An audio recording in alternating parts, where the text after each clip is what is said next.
ఏంది బ్రో ఆ ఎపిసోడ్ ఏంది బ్రో? అది ఎపిసోడ్ లేకుంటే ఒకరి కోసం ఒకరు సాక్రిఫైస్ చేసుకునే ఏమైనా ఇదా?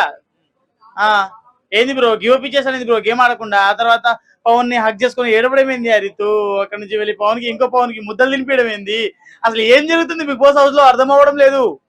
ఆ ఒకళ్ళ కోసం ఒకరు త్యాగం చేస్తున్నారు, ఒకళ్ళ కోసం ఒకరు బాధపడుతున్నారు, ఏడుస్తున్నారు, ఒకరినొకరు గీరుకుంటున్నారు.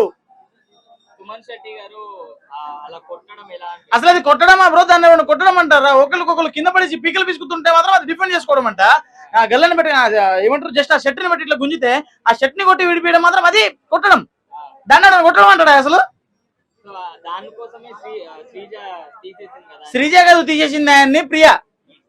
అసలు తీయడం ఏంది నాకు అర్థం కావట్లేదు. అట్లా తీస్తారు ఎవరైనా? ఆయన ఆయన అన్నా నువ్వు అన్నా నీది అయిపోయింది అన్నా, నువ్వు ఎలిమినేట్ అట్లా ఎలిమినేట్ చేసేస్తే అయిపోద్ది. ఆయన కొట్టనే లేదు, ఆయన కొట్టనే లేదు. అసలు నువ్వు ఎలిమినేట్ సార్ అని చెప్పేసి పక్కన కూర్చోబెట్టడం ఏందో నాకు అర్థం అవ్వడం లేదు.